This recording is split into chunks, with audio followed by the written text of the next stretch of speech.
Now I'm stoked for the shoot tonight because we're going to be employing the use of the Prevent Light Pollution filter from KANI Optics. We are going to a place with a lot of light pollution, but I must just say at this point that KANI have not paid me to say this. I will admit that I have got some of their filters, that they did send me some of their filters to use, but I'm not paid by them in any way, shape or form. So if I say something, if I don't like it, I'll tell you. Simple as that. But the filter itself, you'll see, it's got quite a bit of a opaque colour to it, almost kind of like a bluey turquoisey colour. And what these actually do, what these light pollution reduction filters tend to do, is they generally tend to filter out the sodium emission in the glow, as it were, the glow that comes from the sodium gas that burns in lighting. It filters that out from the emission, and that is what reduces, or apparently reduces, the amount of perceived light pollution in the photograph. So let's go and put it to a test. Cool beans. If you look at this shot on the computer screen behind me, this was done without a filter, and this was over on the island of Iriamote, which is probably about 40 minutes away from here by flight. I go out there every year, do a bunch of astrophotography, but that's by the by. Like I said, no filter, but this is in a location with no light pollution, so hence the reason I didn't need to use the filter. The filter in and of itself is, I'm going to be using, is a 100mm square drop-in filter. I'm going to be using the KANI Optics filter holder with this.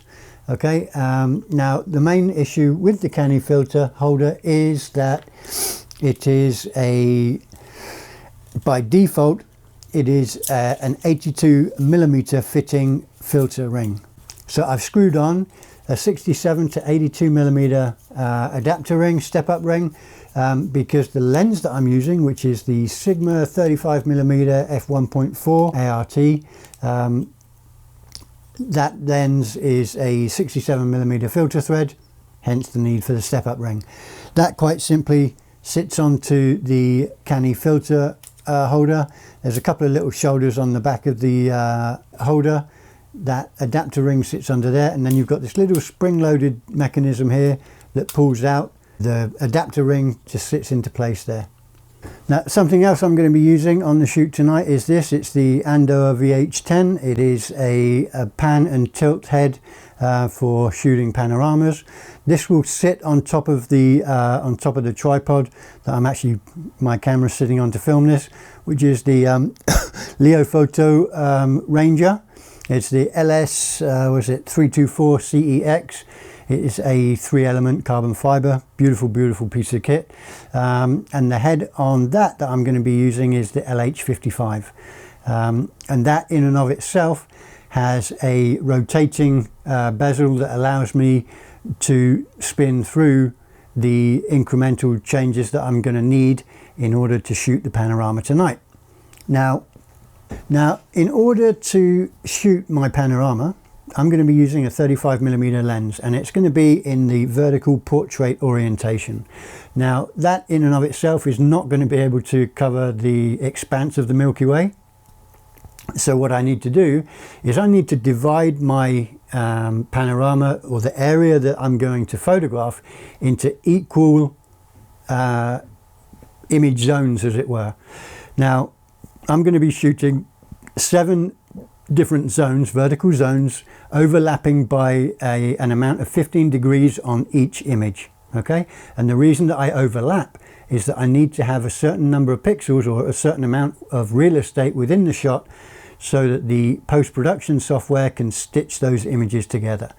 I will be going through the edit once we've done the shoot, so I'll cover that point in greater detail when we get there. Now, in order to try and reduce the amount of noise in the picture, digital noise, because we're going to be shooting at an elevated ISO of around about 4000, we are going to be shooting in an area with light pollution, hence the reason that I'm going to be using the filter. And because of that, normally to shoot the Milky Way, if I'm in a dark location, I'll probably ramp up the ISO all the way to 6400. But because of the light pollution and the proximity that we're going to be to the light, but if I did do that and shoot at 6400 ISO, we're going to very, very quickly start burning out the highlights. And I don't want to burn out the highlights to such an extent where I can't get the data back in post-production. All right, so we're going to be shooting at 4000 ISO. Now, in each one of those 7 zones that I'm going to be photographing, in each zone there's going to be a total of 5 photographs per zone. And the reason, again, that I do that is that I'm going to stack each one of those zone images together in order to try and reduce the amount of digital noise that we get in that zone shot. Okay, once I've then stacked all of those images, I will then from that create a master image from each one of those 7 zones, and it's those master files that I'm then going to use using both Adobe Lightroom and Starry Landscape Stacker to stitch into our final panorama. Now, I am going to be doing something to compare how effective this filter is, and that's going to be, I'm going to shoot 2 panoramas. One is going to be a panorama with the filter, and the second panorama is going to be a panorama without the filter. And with that, you'll be able to see the difference very directly as to what the filter does. Now, normally, again, with regards to shooting at night, especially if I'm in an urban setting, what I normally do is, for white balance, I would set my white balance at a Kelvin factor of around 3300. And what that does is that cools down the image, and it takes away the overbearing orange glow that you get from halogen street lights that are very, very prominent, especially out here in Japan. I understand now that a lot of locations are switching to LEDs, but at the moment in Japan we still have halogen, and that is a very warm burning gas, so the glow from that tends to be a very overbearing orange, and in order to counter that, I will cool down my white balance using the Kelvin slider and go all the way down to a factor of about 3300 Kelvin. All right, now because I don't want to put an unfair blue tinge in favor of using this filter, what I am going to do is I'm just going to use daylight white balance. Now, some of you out there may be screaming and shouting, "What are you doing?" But you can get it back in post. We're shooting raw, and just for the benchmark, I want to show what it's like, what the balance is going to be like shooting on a daylight white balance with and without the filter. Okay, don't worry, the edit will hopefully bring us the prize at the end of all of this. All right, well, without further ado, I'm going to pack everything up. I'm going to get the gear ready, chuck it all in the car, and head off over to our location, which is Ikei Island, a 40-minute drive from here. And using my funky little GoProHero7, I'm going to do a little time lapse.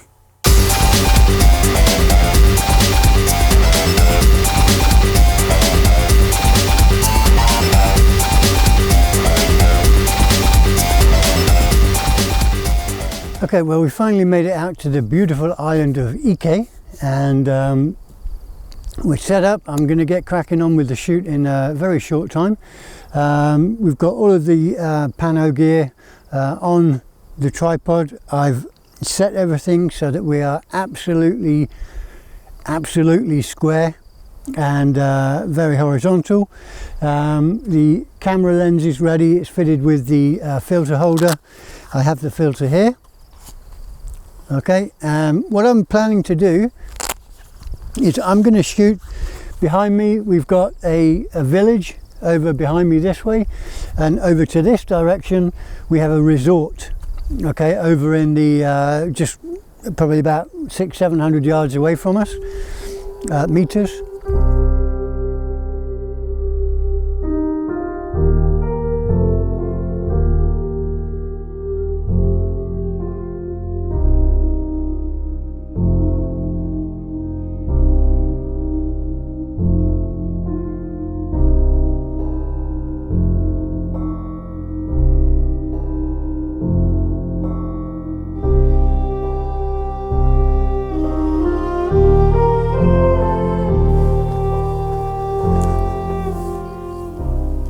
Okay folks, well that's about it. It's a wrap. The shoot is done. We're going to head back to the studio now, get a good night's sleep, and then we'll pick this up in the morning. Just for your own interest, this clip right now, this particular clip is being filmed with very minimum light, just a minimum glow from the LEDs at a whopping ISO 51200 on my trusted Sony A7S II. What a workhorse. Can you see the stars? How awesome. I'm tired and I want to go to bed. Well folks, for the edit we're going to be using a mixture of Lightroom and Starry Landscape Stacker. Now I've taken the time to do quite a lot of the work already, but not so much that is going to detract from you learning the flow of this edit. Now here we can see in Lightroom I've imported all of the images, and straight away the obvious difference is the aesthetic in the images. Let's pull up a couple of images here and just do a side-by-side comparison. You can see here on the left the image that was taken with obviously the filter in place, against on the right the same position, albeit a little bit lower because the second shot was taken, or the second panorama was taken later on in the evening, so I had to change the elevation just a little bit in order to fit the Milky Way into the composition. But straight away you can see the difference. A lot bluer here on the left on the filtered image, as opposed to the more beige kind of looking unfiltered image.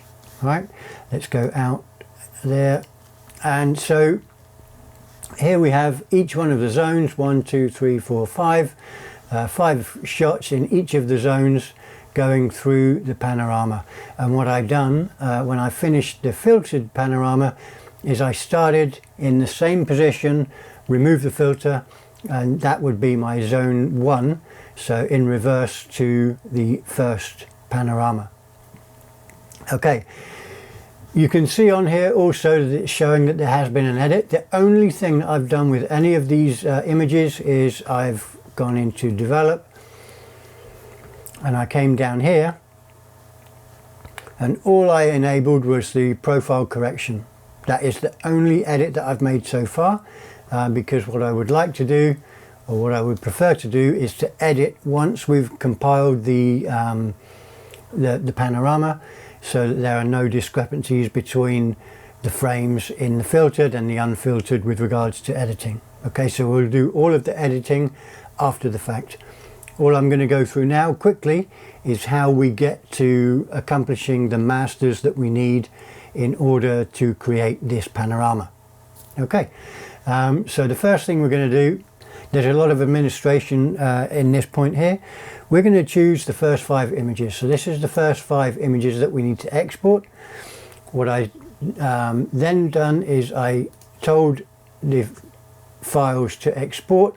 I put it into a specific folder, and here you can see now that I've created a series of zone folders, and in those, because I told you that I did do these earlier on, I have placed the 5 TIFF files that I'm going to be using to stack. Okay, so all the way through all of these zones I've got all of these folders full of the images that we're going to stack. All right, now once I've done that, so I would then obviously export that.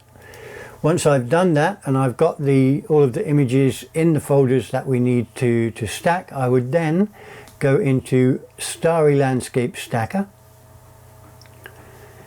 And what we're going to do, there is one stack that I haven't done yet. Okay, and what we're going to do, we're going to go and find that, and I'm going to take you through how we stack these photographs in Starry Landscape Stacker. So I believe it's in zone 4. There we go, from the filtered panorama.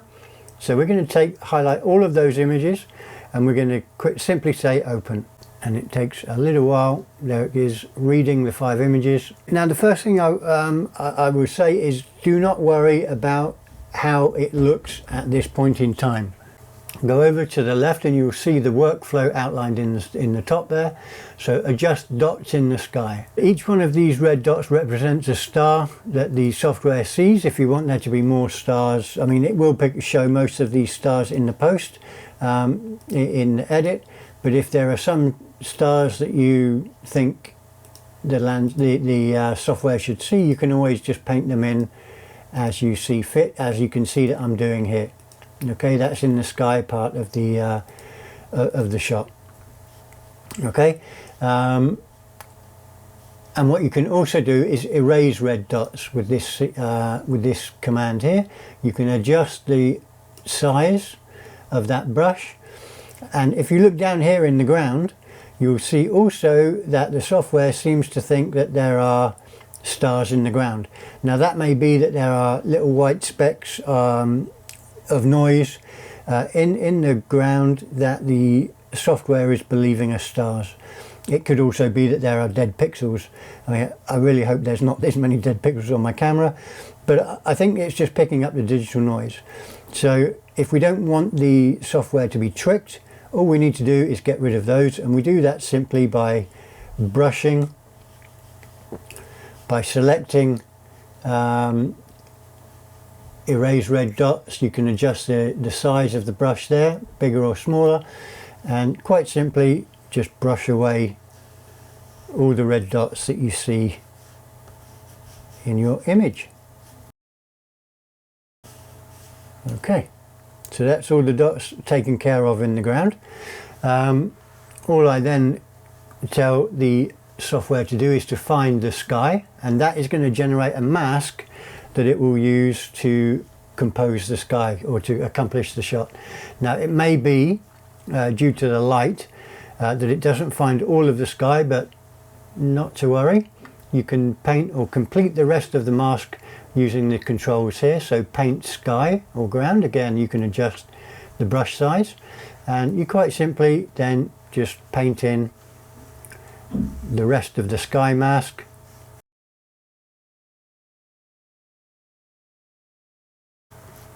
Okay, now bearing in mind that this is a massive file, this is 8,876 pixels by 5,700 something. All I've done now is I've created basically the horizon.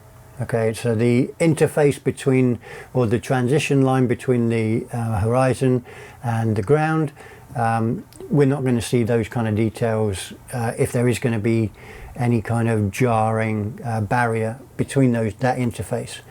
So I'm happy with this horizon that I've instructed the software to recognize there. And now all we do is very simply we will say align and composite. Okay. And it takes its while now. Now all of the images now are being composed. They're aligning with the image that I've set this mask for. And here we have the composite. Again, don't worry right now at this given time. You just have to now select composition algorithm and save the result. So I'm going to go with the mean or the medium minimum horizon noise. Okay, that looks awesome. And it also asks you if you wish to save an image with the mask. So just the mask of the sky in case you want to do a composite test later on. So I'm going to save that. Okay, let's go ahead and give this a name. So it'll be master of zone, and it will be in the zone 4 folder there, and you simply press save, and now it's going to ask me if I want to save that mask as well. Save that, and now the software is just going to save the master shot, and we are done with the stack. Okay, awesome. So now with Starry Landscape Stacker we can quit and come out of there. Alright, and now what I've done is I've created the master for these zones. Alright, I don't need to keep these images in the computer unless I want to. Now, as I said, we don't need to keep these images in here unless we really need to, unless we really want to. So I'm going to suggest, if we click into that and expand, you can see here just how much noise. It's actually not that much, given the the ambient light that's here. There's not that much noise in the image, but even so, it'd be nice to have an image with even reduced noise than this. Normally, Starry Landscape Stacker is used to control images that are going to be super noisy, but this is a test for the light pollution as well. So okay, here we go. And so in order to create the panorama, very simply we select all of those.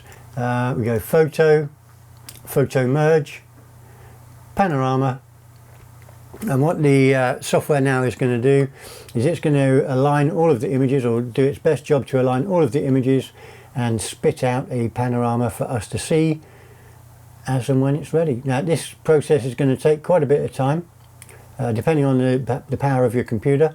Here we see the panorama has been spat out at us here. All we can do now is say, let's merge that. Okay, and now that that process is done, you can see that the software has given us our panorama, and here we are.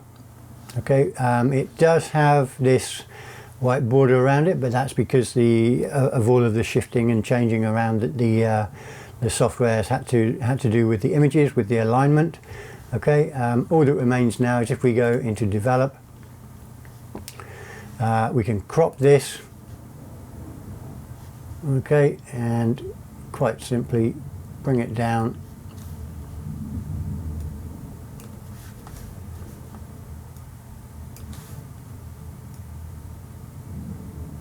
until we get the best fit. Try and get as many of the stars in there as possible, and I really like that road going through the middle of the image here.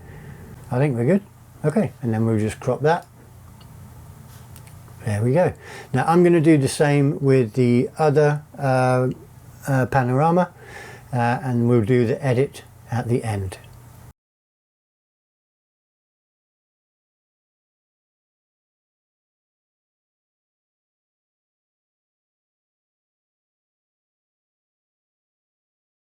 And here we have this final stitch of the filtered photograph. You can see not that much noise, a little bit of noise in the greenery, but there was quite a lot of ambient noise.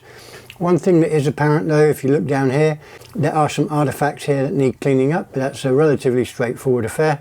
Some of the lines here as well, they could do with being taken out.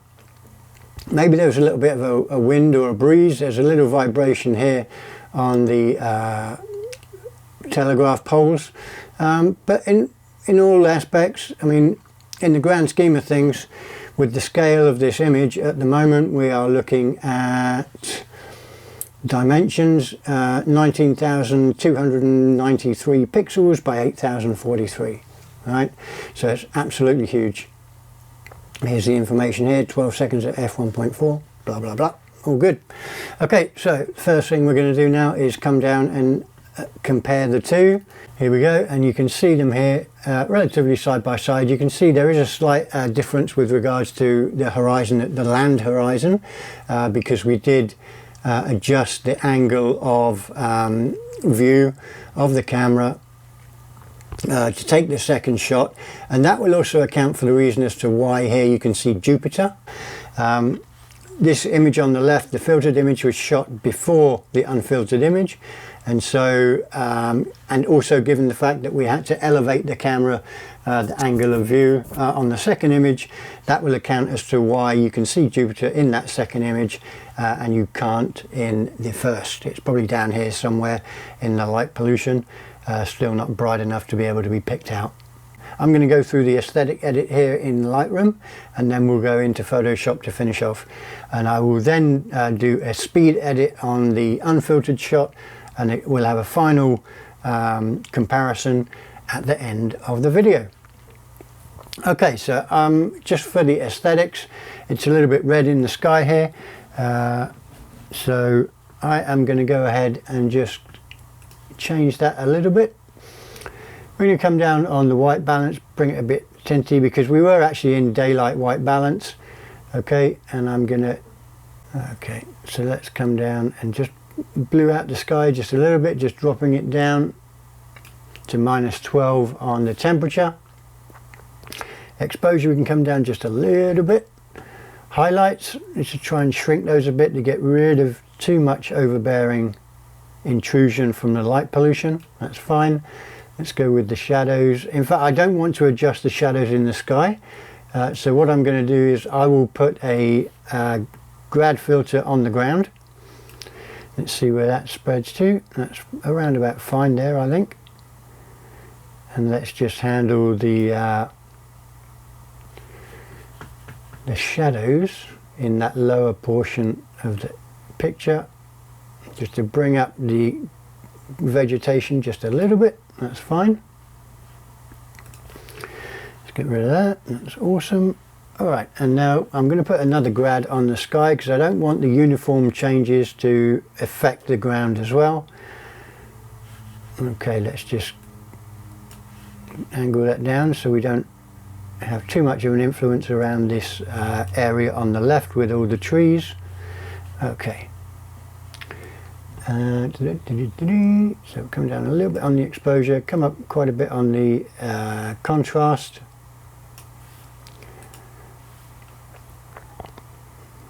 Highlights are fine, shadows are fine. Let's just boost those whites just a little bit. And let's come down with the blacks just to give it that bit of punch there. Okay. Clarity, this is where we're going to get punch in to get more definition of the Milky Way, and we can dehaze that just a little bit as well.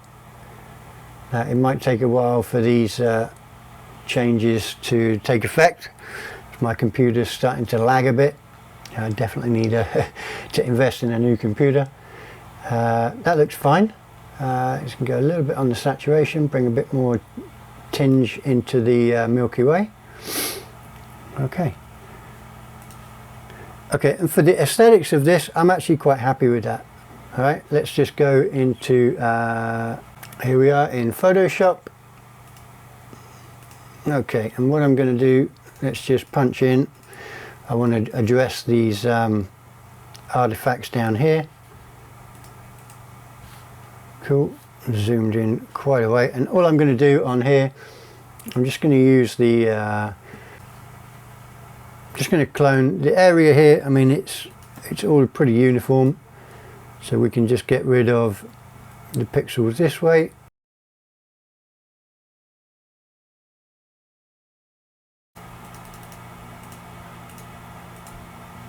Okay, what we can do, let's just have a look inside the vegetation a bit. It's not too grainy. Okay.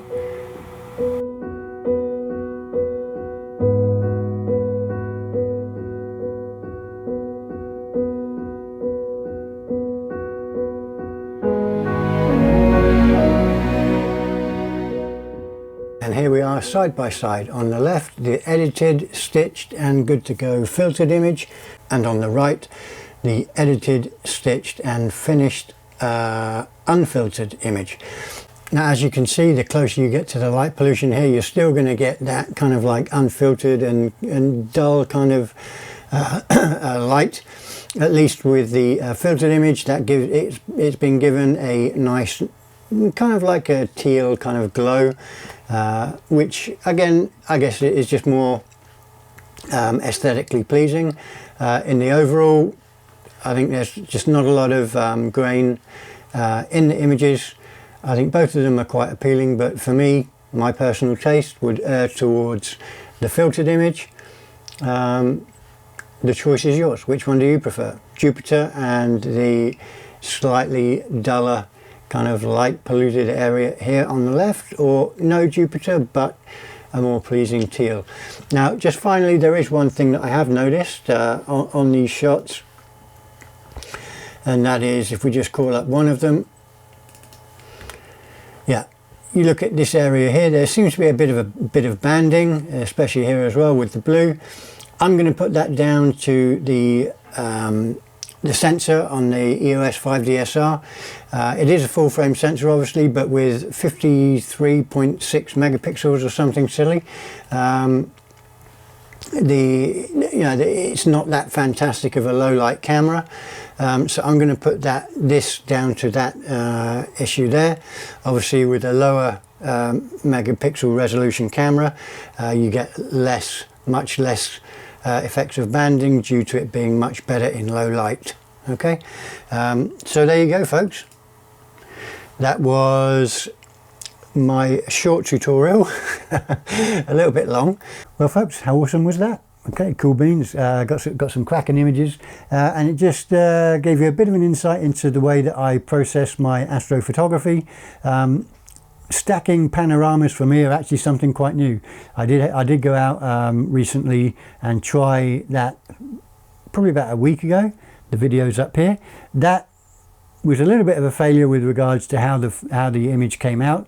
I still haven't as yet successfully embarked on a panorama. Use it with two vertical rows of images, but we'll get there, and when we do, I'll take you guys with me. But I just wanted to say a big thank you again for your patronage. I really respect the fact that you watch my content as part of your YouTube experience. That's very, very much appreciated for that. So please do subscribe, hit the notifications bell, and you'll be notified as and when new content becomes available. I'm actually trying, you would have noticed by now, to try and get content up at least once or twice if I can a week. Got a lot of time on our hands now, and with that, please do take care. Stay safe, stay healthy, and we'll get through this whole coronavirus stuff and get back out into the wilds where we belong. Okay, guys and girls, take care. See you soon.